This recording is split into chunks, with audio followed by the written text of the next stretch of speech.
Ah, fancy meeting you here, sister. Have you been well? Doubtless your adventuring duties have left you with little time for our humble organization. Still, I trust you have found a spare moment here and there to contribute to Noah's ongoing research. You are so very good at it, after all.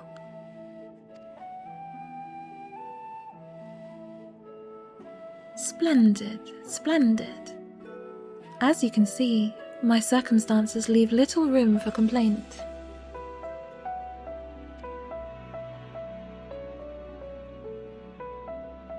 My vessel remains intact, and this age has yet to lose its luster.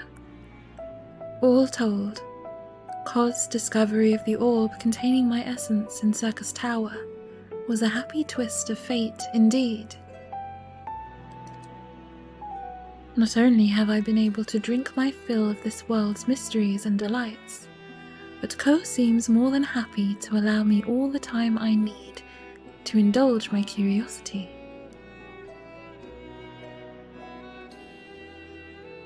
Now, before you pass judgment, I must remind you that this arrangement was carried out under mutual agreement.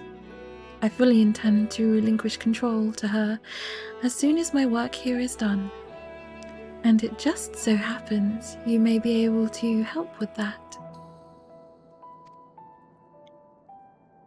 Rambros can scarcely stop talking about your adventurers. With the scions of the Seventh Dawn, you see. I have heard the stories countless times. How in a strange turn of fate, Grahatir was awoken from his slumber in the Crystal Tower, far earlier than he should have been. How the Ascian Van Daniel, who set our star on course towards the final days, was in fact Aemon all along.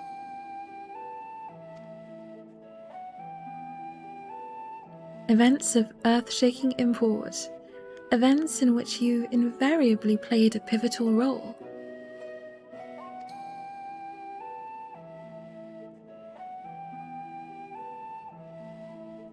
Your pedigree means there is none better suited to receive my request.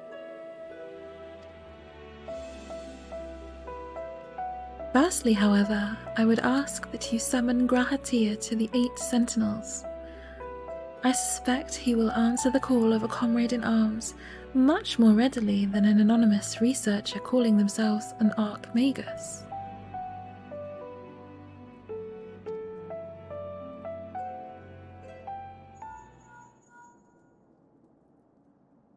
Yes, this is he.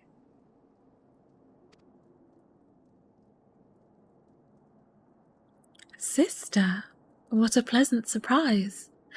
I can't remember the last time you called me. Oh my.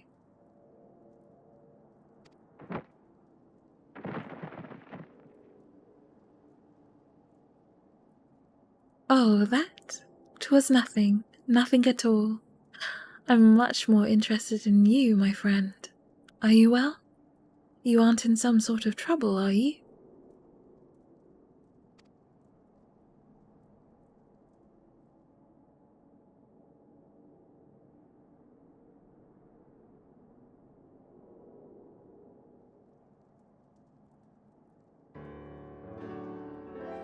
That's quite the yarn.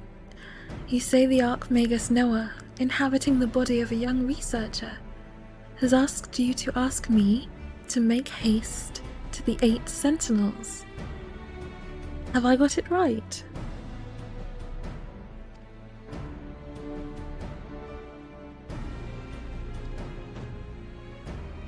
Absolutely fascinating.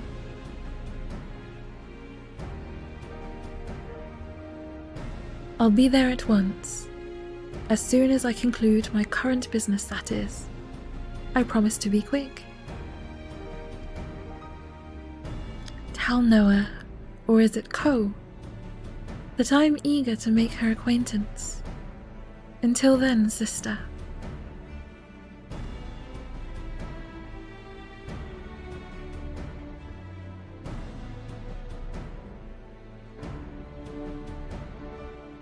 Well, I certainly did not mean to rush the poor lad.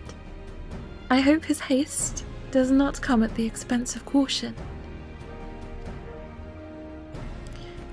Even so, hearing the loyalty you inspire in others makes me feel secure in my choice to place this task in your hands.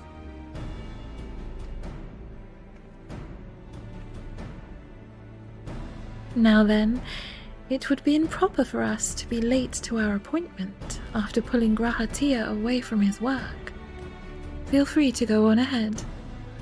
I shall be not far behind.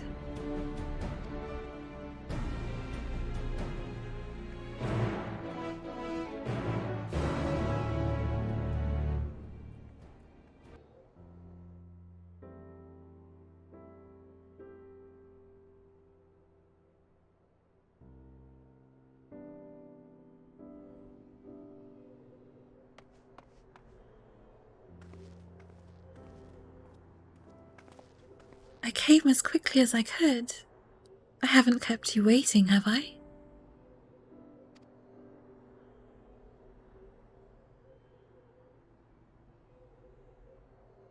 Good, good.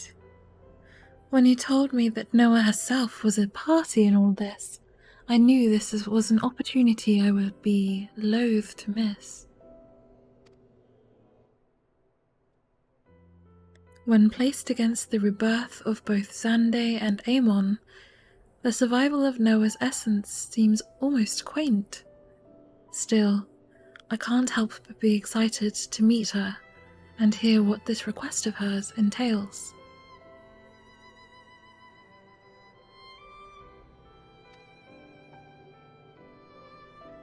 If I were to hazard a guess, it has something to do with the Crystal Tower.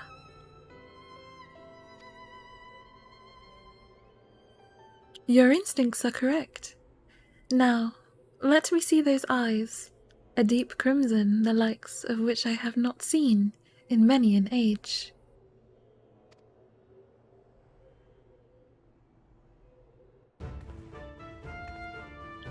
Oh, this? Magics are required on the road ahead, and I had to prepare. While adept enough as a researcher, I am afraid Ko's aptitude in the ethereal arts is non-existent. While my abilities now are but a shade of what they were at my zenith, they shall suffice. You can thank Rowena's House of Splendors for meeting even the most esoteric of my demands.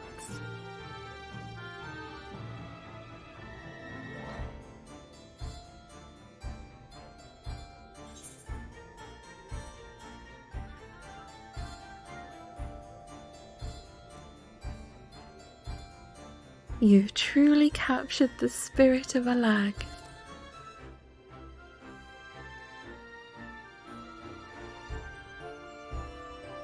Why, thank you. I did try. Every magus knows that function must be married with looks. Those that fail to learn that lesson seldom last long. However, I do wish I could have added a touch more flair. Amon would have clucked his tongue in disapproval at the sight of me.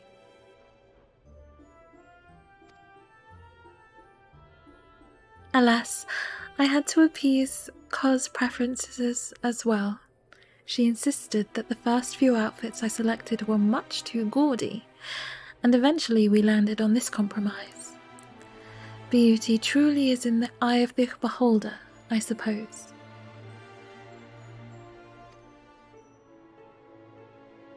Yes, yes, truly fascinating, most illustrious Noah. I could listen for days. Yet, there is the question of why I was summoned here. And sister, for that matter. Why have you gone to such lengths to seek us out?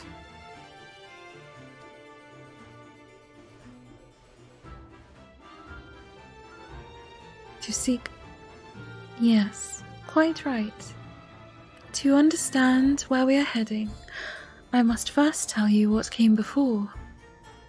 In the twilight of the Third Astral Era, with the Allagan Empire at the height of its glory, a laboratory was constructed beneath the Crystal Tower. There, the Empire's most sensitive research was conducted. The means of achieving eternal life and resurrection, clone technology, control mechanisms for the Acons, and the eventual completion of the Dalamud prototype.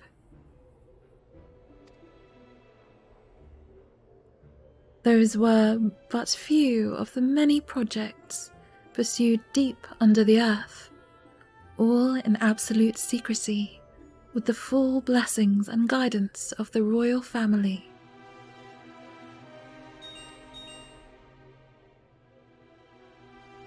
It was dubbed Eureka Orthos by the Emperor himself, a fitting name for a place which would become a nexus of creation.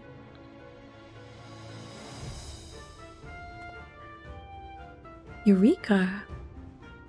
You can't mean what I think you mean.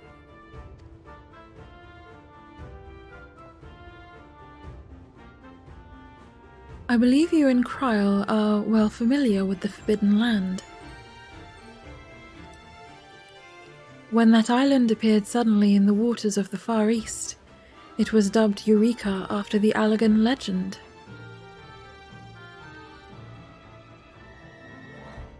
The stories say that in the center of a vast labyrinth slumbers a weapon of incomprehensible power. Oh, so the passage of time has not erased our deeds entirely.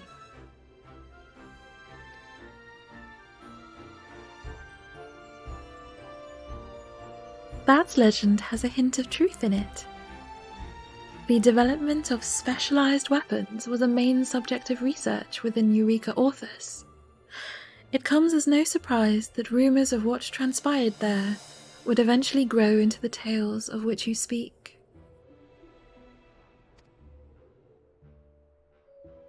However, Eureka Orthos is no myth. It exists as surely as you or I, and it was every bit as magnificent a feat as Circus Tower.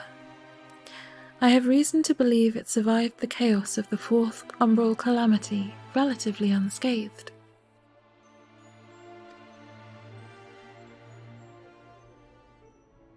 I know where it is, and I know how we can gain entrance.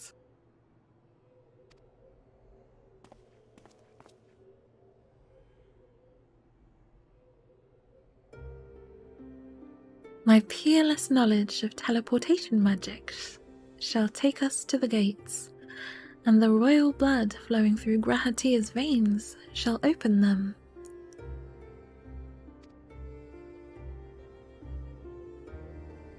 I would very much like to once again set foot within those halls, where I refined and perfected the means of transferring my essence to and from various objects.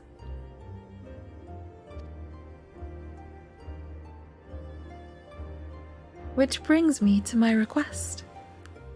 I would have you delve into the deepest regions of Eureka Orthos and drag its secrets kicking and screaming into today.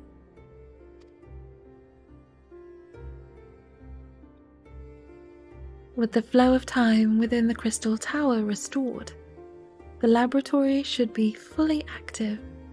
Its unfinished experiments and long-dormant security measures wandering aimlessly in search of intruders.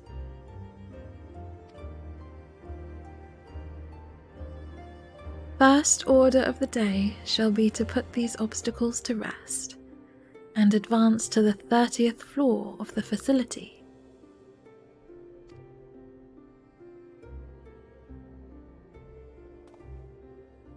I'll accompany you. If this place is as dangerous as it sounds, you will need every extra weapon you can get. I am afraid I cannot permit that. Your role in this ends once the gates to Eureka Orthos have opened.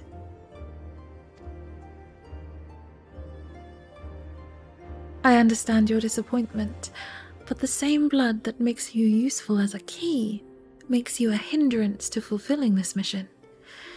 It ties you too strongly to the Empire.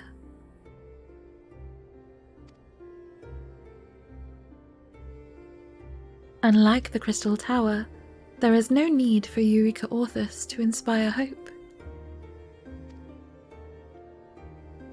Allag is gone, its inheritors long dead. I wish for the Empire's deeds, no matter how unsavory, to be beholden with eyes unclouded by legacy, that they might be judged for what they were.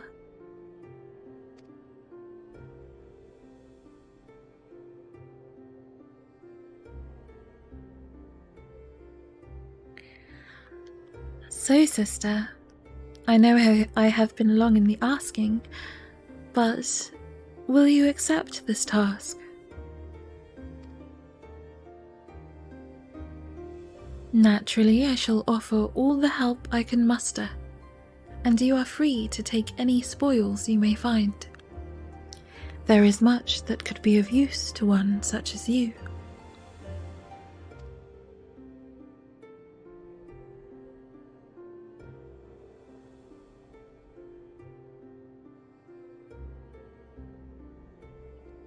I knew you would find the scent of adventure irresistible, but I thank you nonetheless.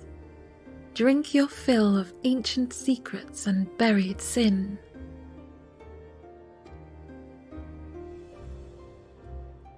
Well then, I suppose it is time to make our ingress. Allow us to borrow the key that Unai and Doga entrusted to you so long ago.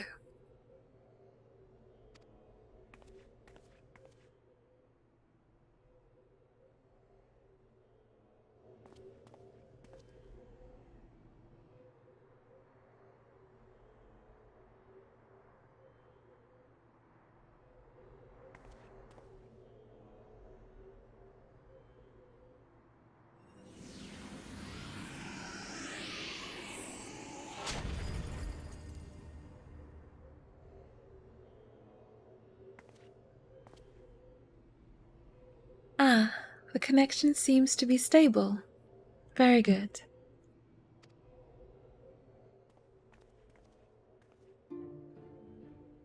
Promise me you'll come back in one piece, sister. Return in any other shape, and not even another calamity will convince me to open these gates.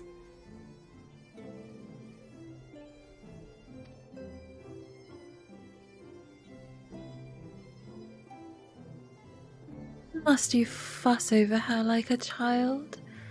She to whom Allagan ruins are almost commonplace, who bested even Amon in combat.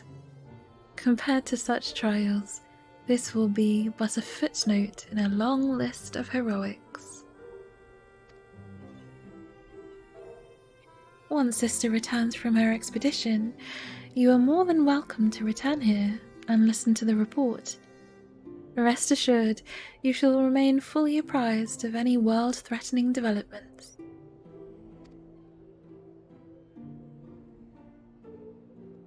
That's a small reassurance, but I suppose it must suffice. Should you find yourselves at an impasse, do remember that I'm only a call away, won't you?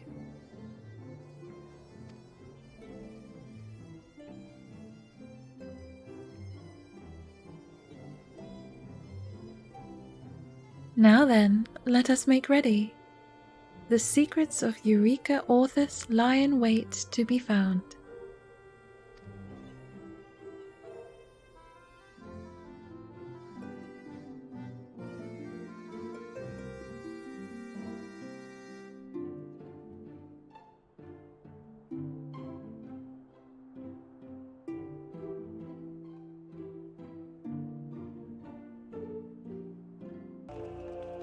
Here we are.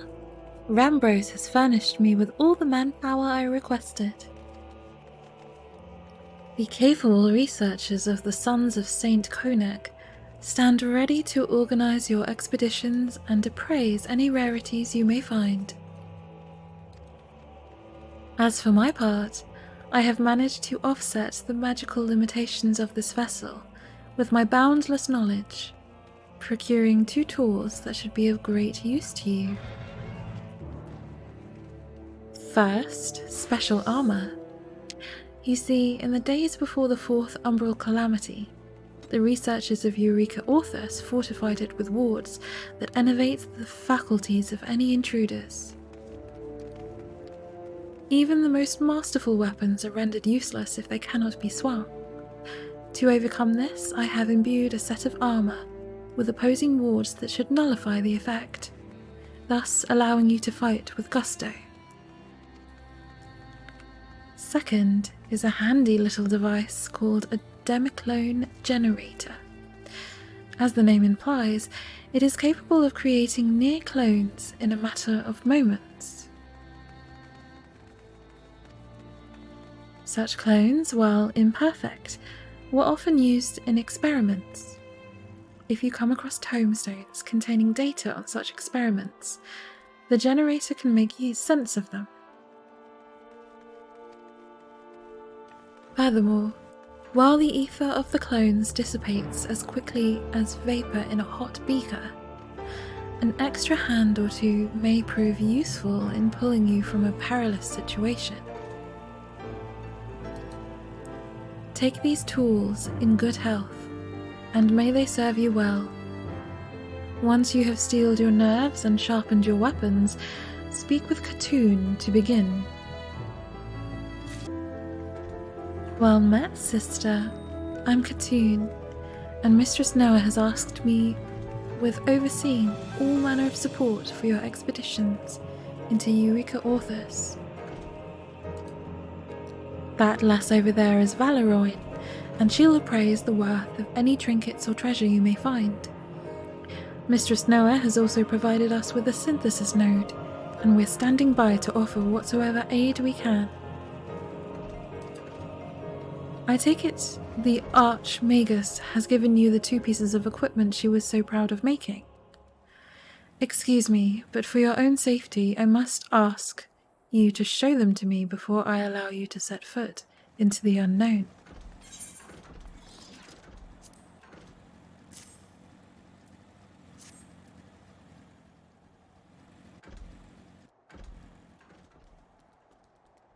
Everything appears to be in working order. Now then, you're ready to go. Our first goal is to reach the 30th floor of the facility. Go forth, sister, and show the realm that Alex's most deadly creations are no match for our heroes.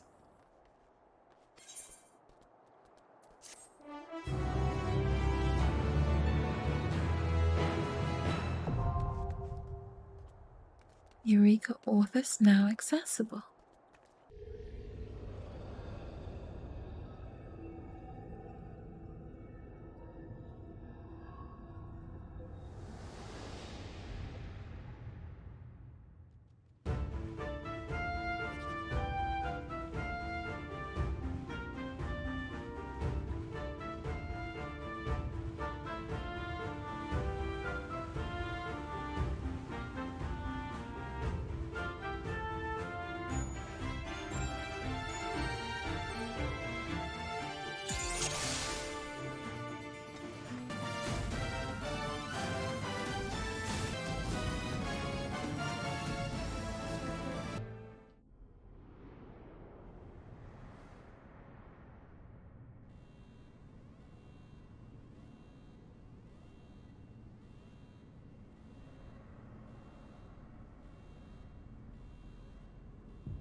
Twilight test subject Tiamat's clone.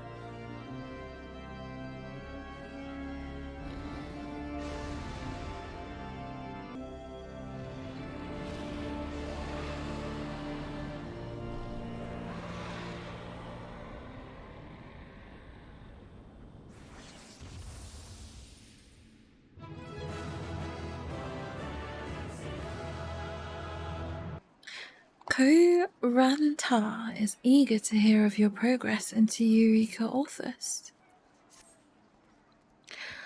You are returned, and with no grievous wounds that I can discern. I take it that means you have proven equal to the task of plumbing Eureka Orthos's depths.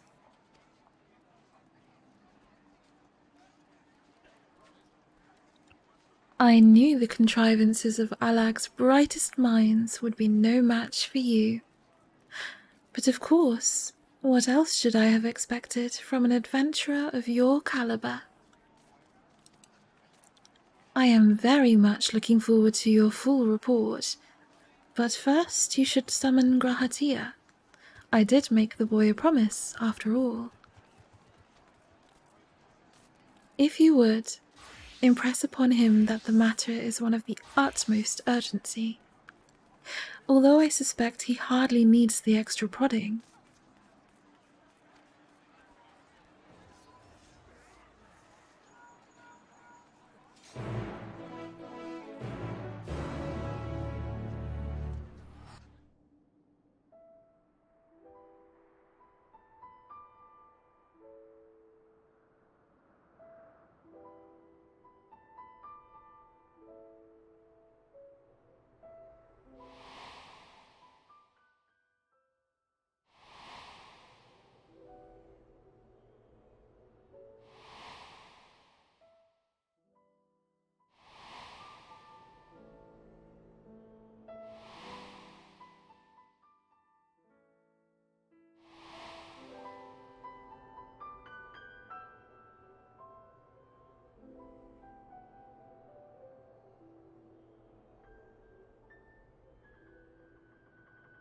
Fascinating.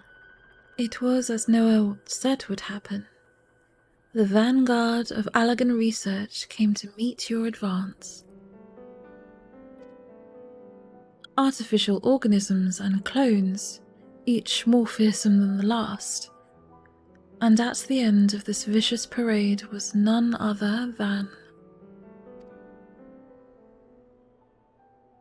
a clone of Tiamat, one of the first brood.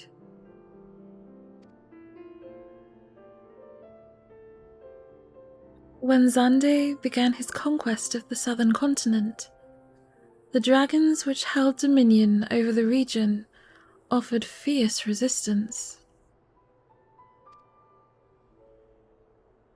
Thus was every available resource poured into creating a species of worm which would bend to Allagan will. Once Tiamat and her kin were captured, they were used to hasten the subjugation of dragonkind. The many clones born from this research were also used as fodder for a different project, which aimed to perfect the means by which Bahamut could be used to power Dalamud.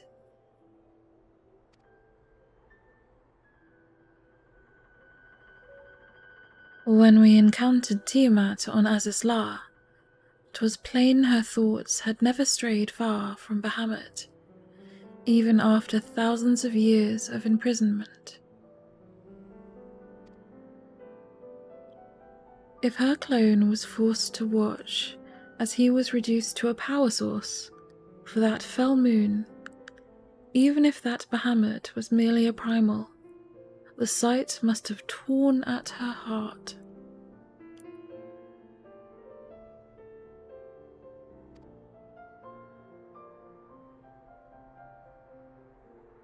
Is that compassion I hear in your voice towards Tiamat? My, how times have changed.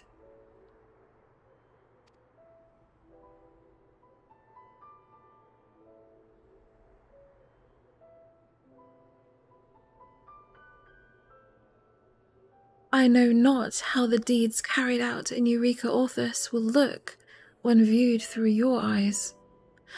I imagine they might not paint the Empire in the most magnanimous of lights.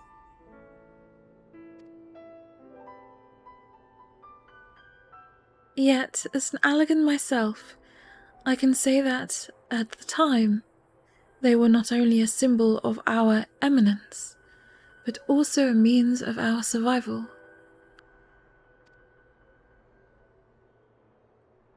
Perhaps you think we went too far.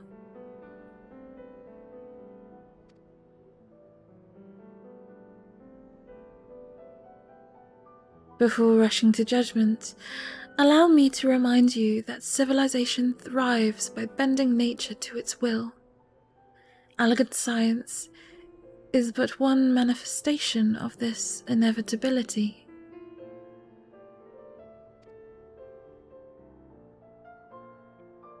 None would bat an eye to see a river dammed to prevent flooding.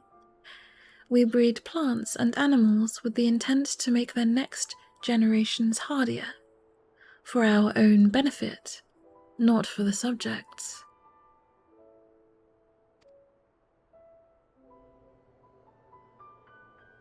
I am interested to hear your opinion, sister. What impression has Eureka Orthos left upon you?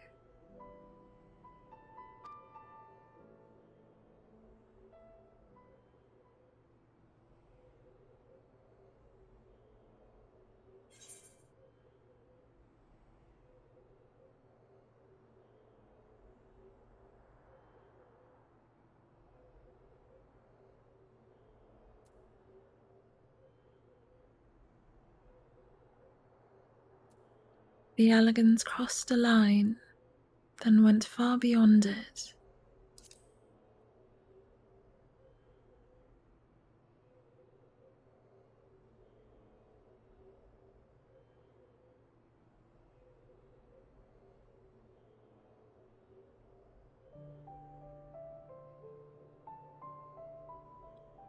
You know, you never did say why you wanted Sister to delve into the facility. Was there some manner of impending catastrophe that you hoped to prevent by clearing the laboratory of threats?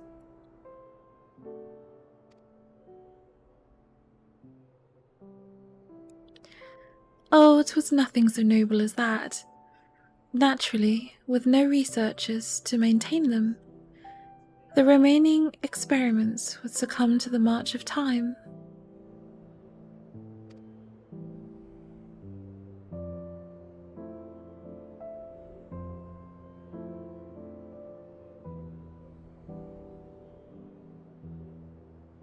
I knew this would be my final chance to share them with another, to share what Alex's researchers wrought.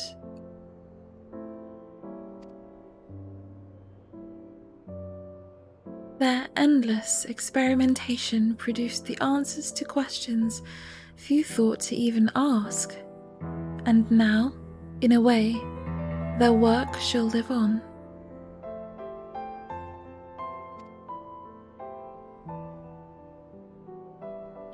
My time in Eureka Orthos was merely a diversion, but my pupils devoted heart and soul to their research, knowing that their fate, and the fate of their nation, depended on their success.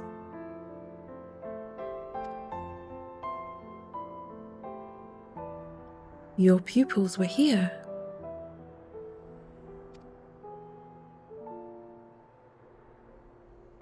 I've heard that the Archmagus guided the education of the imperial family.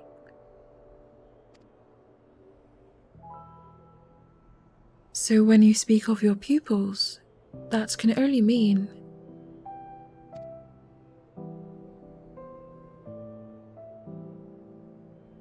Doga and Dunai, yes. The direct descendants of Emperor Zande. They agreed to be cloned, that they might serve the Empire forevermore.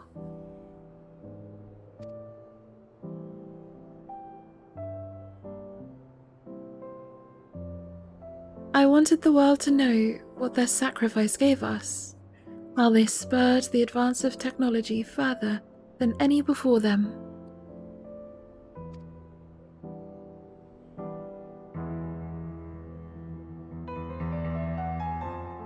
I thank you for going along with my selfish requests thus far.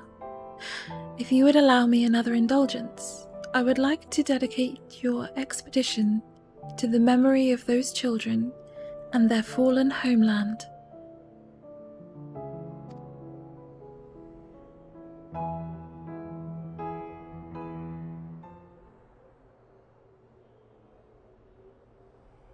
Thank you, my friend. Now then, let us move on to lighter matters, yes? Eureka Orthos is not the sole repository of Allagan ingenuity.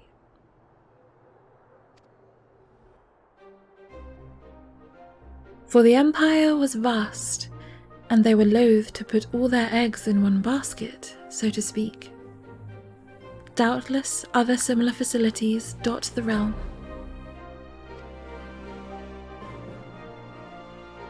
Should you stumble upon one during your adventures, do not hesitate to venture into its halls. Why, I dare say your most thrilling discoveries are yet ahead of you.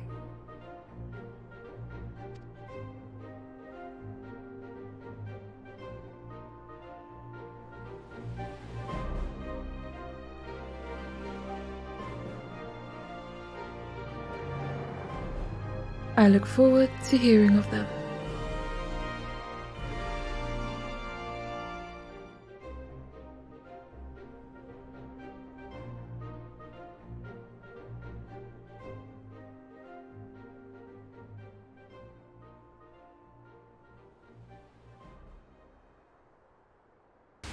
Allow me to offer you my thanks once again, sister. Your efforts have seen a long-held wish of mine fulfilled at last. And while you have no more obligation to me, Eureka Orthos reaches deeper still into the earth. On the lowermost floors, the most volatile experimentations were carried out. I cannot in good conscience suggest you delve further, but if riches and adventure are what you seek, I can think of no better place. If you find aught of interest, I promise to share with you what I know of its history. That is, of course, assuming you survive the journey. Farewell, and happy hunting, sister.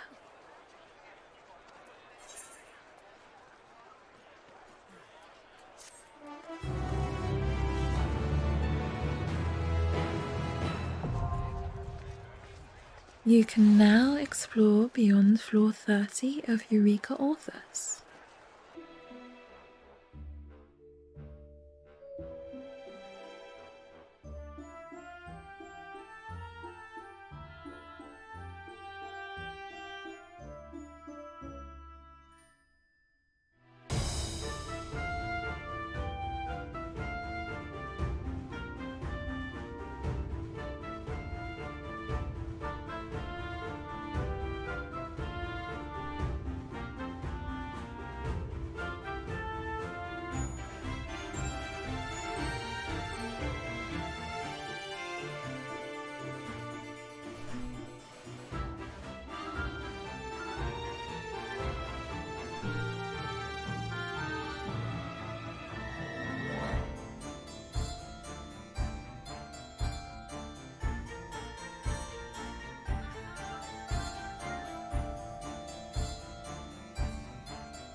Koh-Ran-Tar would hear more of your expeditions into Eureka Orthos.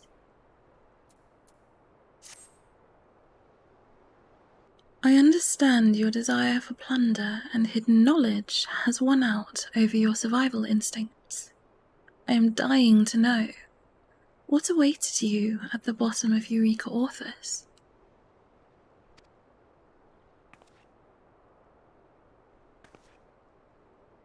So it really was there. You stood against Excalibur and lived to tell the tale. The first to do so, I wager.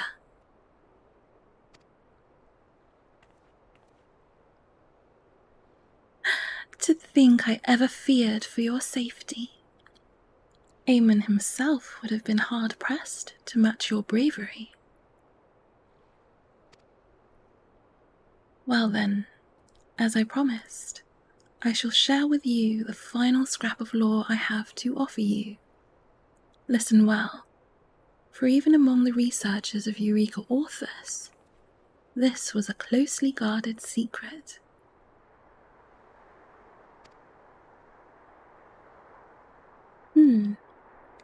But perhaps a stroll would add the proper gravitas to the story. Besides, there is much to tell, and I would rather not stand here while my legs cramp and my mouth becomes parched. So walk with me, hearken to the tale of the sword Excalibur, and the man who became its slave.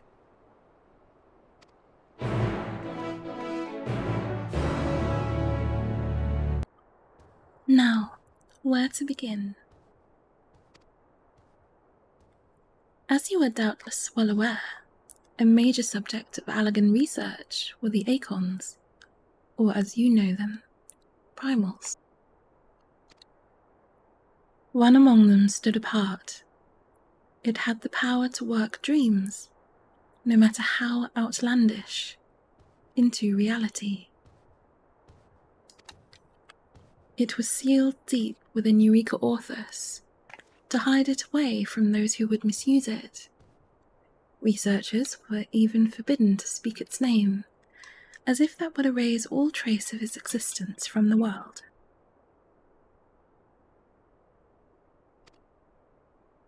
In time, this verboten Acon forged a weapon of spectacular power, whose creation left several ether streams desiccated, never to give life again.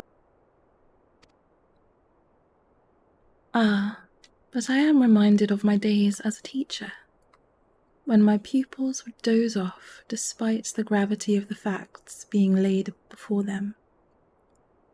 Perhaps a change in scenery would freshen things up, yes? Let us walk.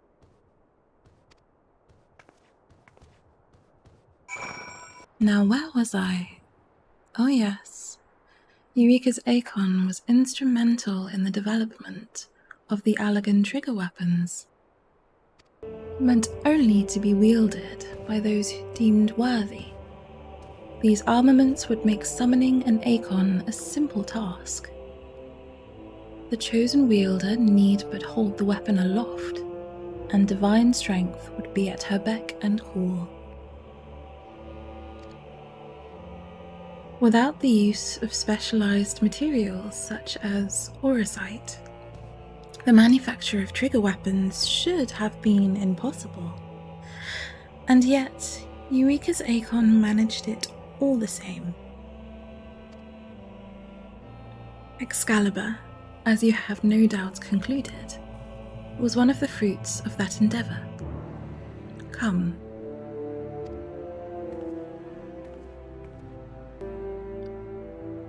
I had thought by now we would have reached the Sons of Saint Koinek. Now I am reminded why I spent so much time perfecting teleportation magic. Well, I suppose I can catch my breath while I finish this little yarn. As to what became of this all-powerful Acon, it was transported somewhere far away in the days preceding the Fourth Umbral Calamity. The researchers knew that the rebels were drawing in, and keeping the entity's power out of their clutches was a top priority. And that is where my knowledge of the matter ends. Why, it is entirely possible that the Acon slumbers in some hidden cloister even now, waiting to grant the wishes of those who would dare awaken it.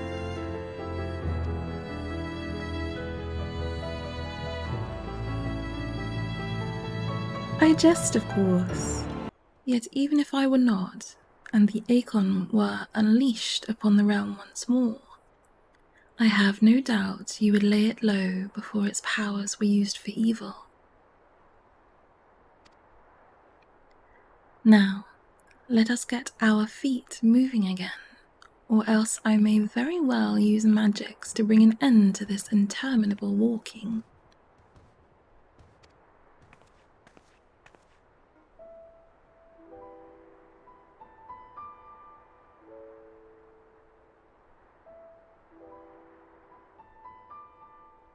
Only a few more yards to go, eh? One foot in front of the other.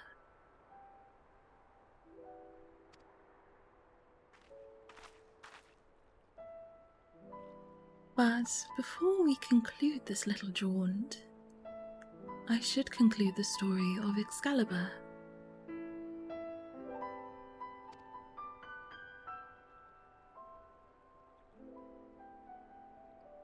Long before the sword's creation, Aemon had fervently searched for a means by which to resurrect Sunday. He revived countless fallen heroes in his experimentation, but we are concerned with one in particular.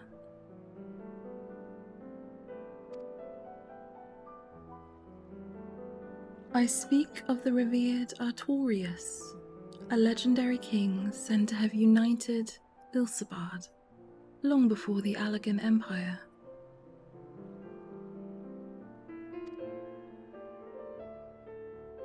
While the nation he fostered was prosperous, it could not withstand the burgeoning tide of Allagan might. Artorius was forced to pledge his service to his conquerors, and he lived the rest of his days as a general in the imperial army.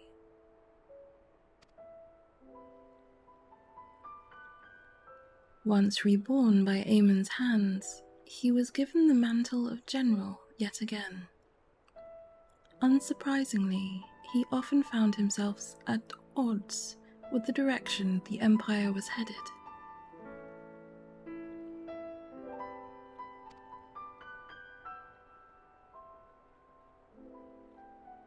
Although he did not forsake his position, he found himself sympathizing with the rebels more deeply by the day.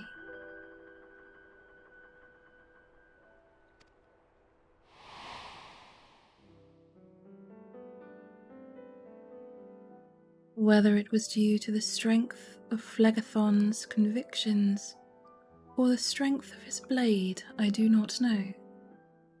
But whispers abound that Artorius and the rebel hero were more friends than foes.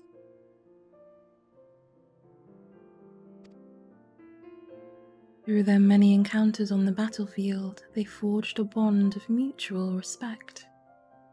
And this bond would prove to be Artorius' undoing.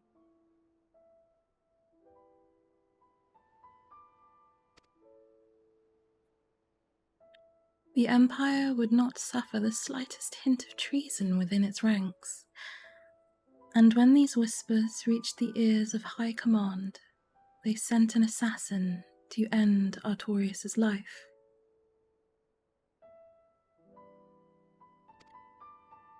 And so it was done. Artorius met his end at the tip of Excalibur's blade.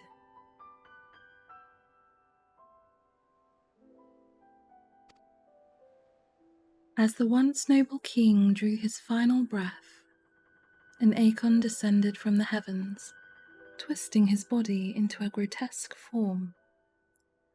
His mind was shattered, and he was reduced to a mindless puppet, to be controlled by Excalibur and the Allagans who wielded it.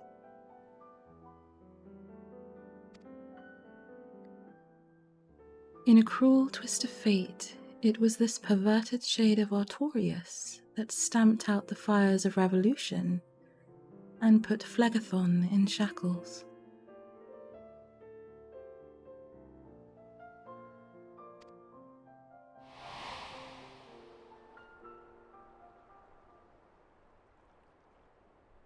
A tragic story, to be sure, but such tales serve to remind us of war's horrors. And now that you have quite plumbed the depths of my knowledge on this subject, the time has come for me to move on.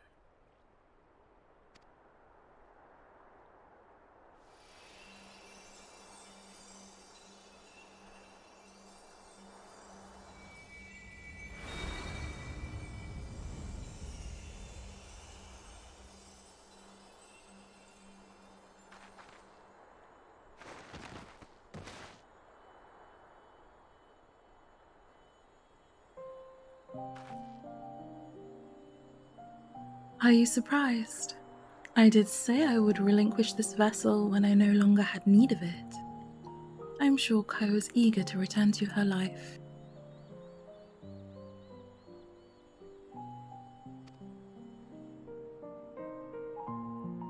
As for me, I believe I fancy a new journey. A new vessel, perhaps. Or perhaps I shall simply dissolve my essence into the life stream if I fail to find a satisfactory diversion.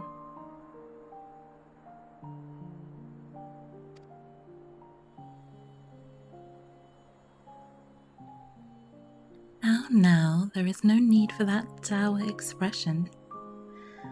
I am but an echo of the past, a fleeting dream whose end is as inevitable as waking.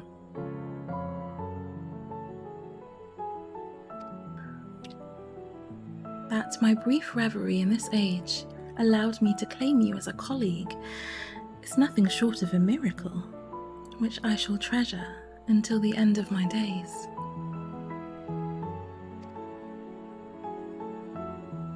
Be well, sister, and promise me you shall not allow the name Noah to be forgotten by time.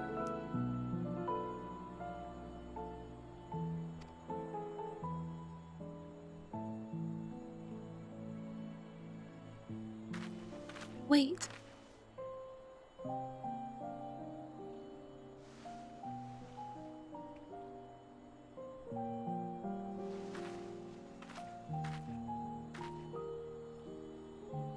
Don't go. Please don't go. Ko, what are you saying? You want the entire world to know of your pupils' devotion and works, yes? Then tell me about them as well. Don't put such a heavy burden on just sister's shoulders. There's so much you can teach us besides. About Allag, about yourself. Countless nuggets of knowledge that have yet to be recorded in any book.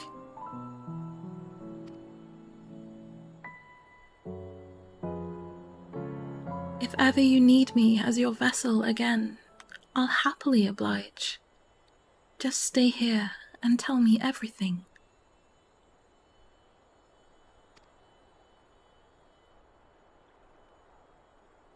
Just don't say farewell.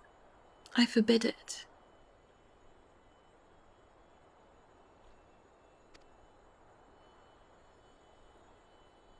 And besides, you must make amends for forcing me to don this dreadful attire. I practically died from embarrassment, but I held my tongue because I knew it was important to you.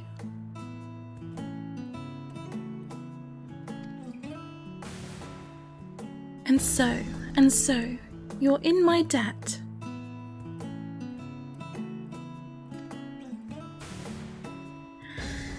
And you can't just off and disappear while you still owe me, right? Right?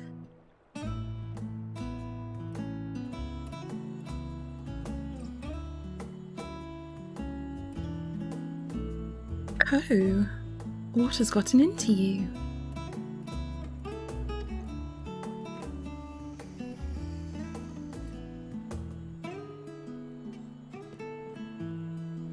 Why am I cursed with the most headstrong, infuriating, and inquisitive students the realm manages to beget, over and over? Very well. Fortunately for you, I have yet to exhaust my interest for this age.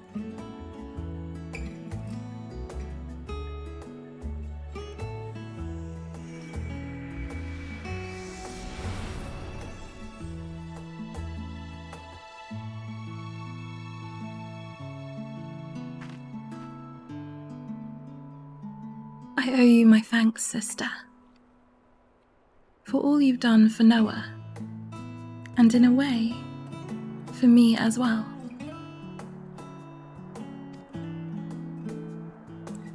If you should ever wish to step foot into Eureka Orthos again, my colleagues in the Sons of Saint Konak shall be eager to lend assistance.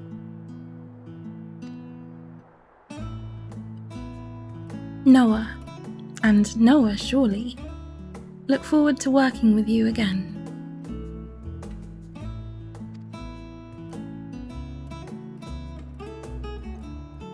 Now I believe it's time to return to the 8 Sentinels. Oh, I have so many questions to ask. If you have need of us in the future, I suspect we shall be easy to find. Deep in fascinating conversation.